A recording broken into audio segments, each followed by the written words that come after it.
La teoría de la evolución según Ken Wilber. La teoría integral ACAL de Ken Wilber se ha tomado, no pocas veces y erróneamente, como una versión de las teorías neodarwinianas de la evolución. En otras ocasiones se la ha tomado como una versión sofisticada de la concepción evolutiva del diseño inteligente, lo cual también es falaz. Vayamos entonces, sin más preámbulos, a aclarar la concepción evolutiva de la teoría integral. Charles Peirce dijo que las leyes naturales son, en realidad, hábitos naturales, a los que Wilber llama hábitos cósmicos.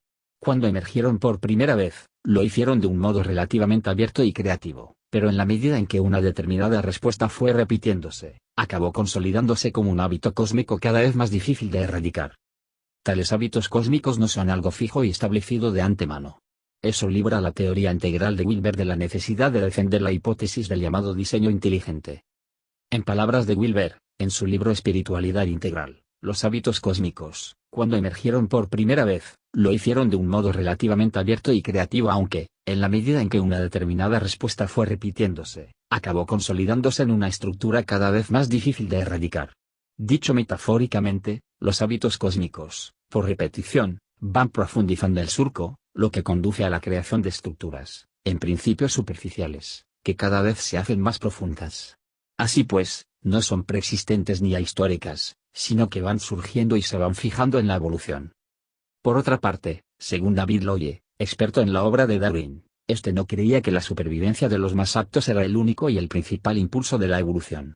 En El origen del hombre, la última presentación de Darwin de la evolución, menciona explícitamente un par de ocasiones el concepto de supervivencia de los más aptos, y una de ellas era para pedir perdón por el uso de esa expresión.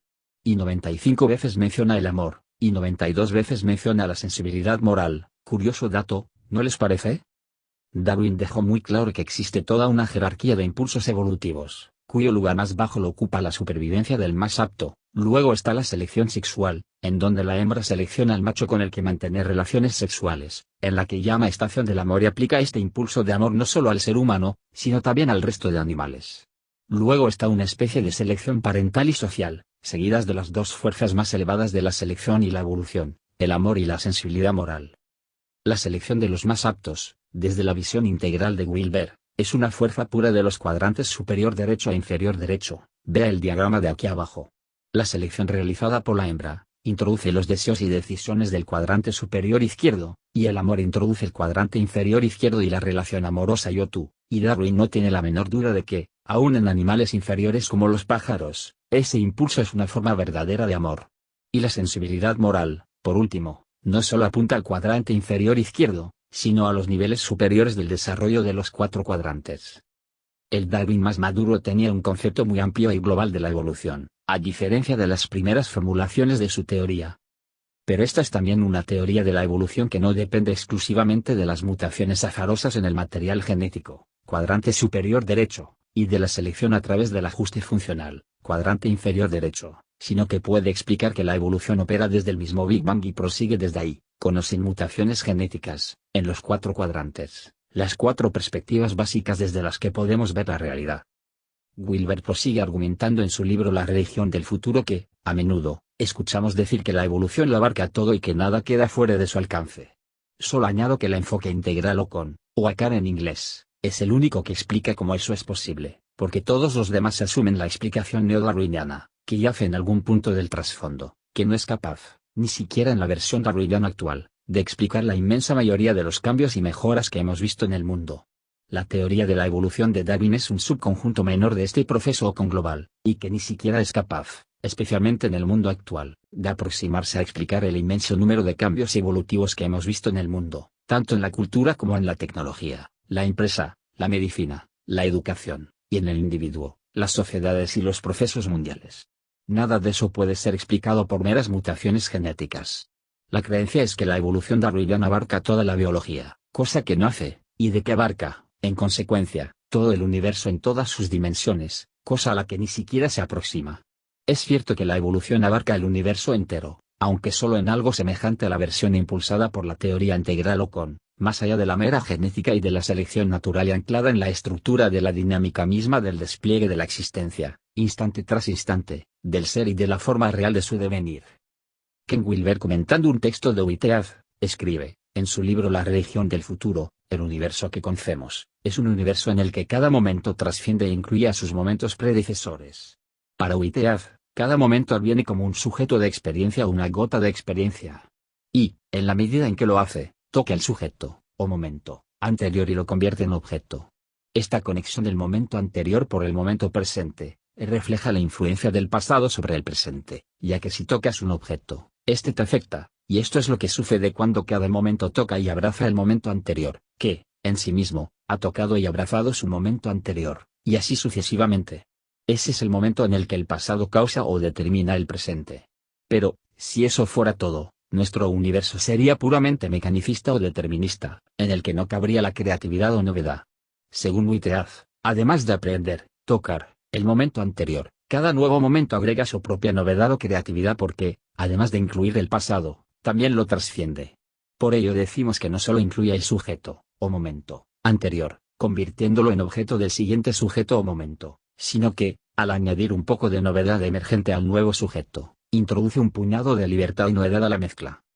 Entonces, en el concepto de evolución de Ken Wilber, cada momento, cada hora, cada gota de presente, integra o es tocada por la gota anterior o momento anterior, y por eso el pasado determina en cierta medida el presente.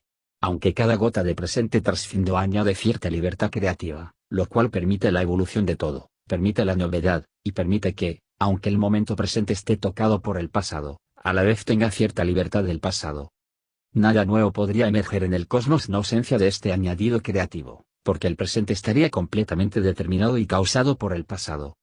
Así es como, contemplado a microescala, la evolución en los 4 cuadrantes, es simplemente el modo en que este momento debe desplegarse para dejar lugar al siguiente momento, es decir, el modo en que el sujeto de este momento se convierte en el objeto del sujeto del momento siguiente, un proceso que, para ser seleccionado y transmitido a través de la evolución, debe ajustarse a los 4 cuadrantes. Esta es también, en una escala intermedia, la forma en que se atiene la secuencia de estadios del desarrollo de la conciencia del ser humano. Como dijo Kegan, refiriéndose al desarrollo humano, el sujeto de un estadio se convierte en el objeto del sujeto del siguiente estadio. El mismo proceso fundamental de trascendencia e inclusión que, según la teoría integral, ocurre en cada región del cosmos, es el modo en que un momento presente encaja con el momento siguiente. Eso es lo que tiene que pasar para que tal cosa ocurra. Y esto no solo afecta a los microholones, Whitehead, y a los mesoholones, Kegan, sino también a los macroholones como, por ejemplo, los holones colectivos o sociales, donde la agencia nexo intersubjetiva se convierte en un subcomponente de la agencia nexo propia del siguiente momento, reproduciendo la misma dinámica operativa de trascendencia e inclusión, que debe de estar presente y operando desde el mismo Big Bang, desde el mismo momento de emergencia del universo porque, en caso contrario, este universo no podría haber avanzado. Pero hay otra razón por la cual tú puedes contribuir directamente a la evolución en los 4 cuadrantes, añadiendo simplemente algo nuevo y novedoso que antes no existía, incluidos los pensamientos, los sentimientos y las ideas. No necesitas, para contribuir a la evolución, tener sexo ni transmitir una mutación genética aleatoria a alguien que haya experimentado la misma mutación. ¿Dónde quedarían, de ser así, todas las novedades que han aparecido en el universo durante los millones de años que precedieron a la aparición del sexo? Los átomos, a fin de cuentas, dieron lugar a las moléculas, un emergente extraordinariamente nuevo, Eros en acción, y las moléculas dieron lugar a las células vivas, otro emergente asombrosamente creativo, sin necesidad, para ello, de mutación genética ni selección natural alguna, sino gracias a un proceso de trascendencia e inclusión, de ajuste mutuo en los 4 cuadrantes. ¿No os parece, por otra parte, absurda la explicación de que los genios de hoy en día que no sean sexualmente activos, que tengan parejas del mismo sexo, o cuyas mutaciones profundas solo ocurran en ellos mismos, no contribuyan en modo alguno a la evolución?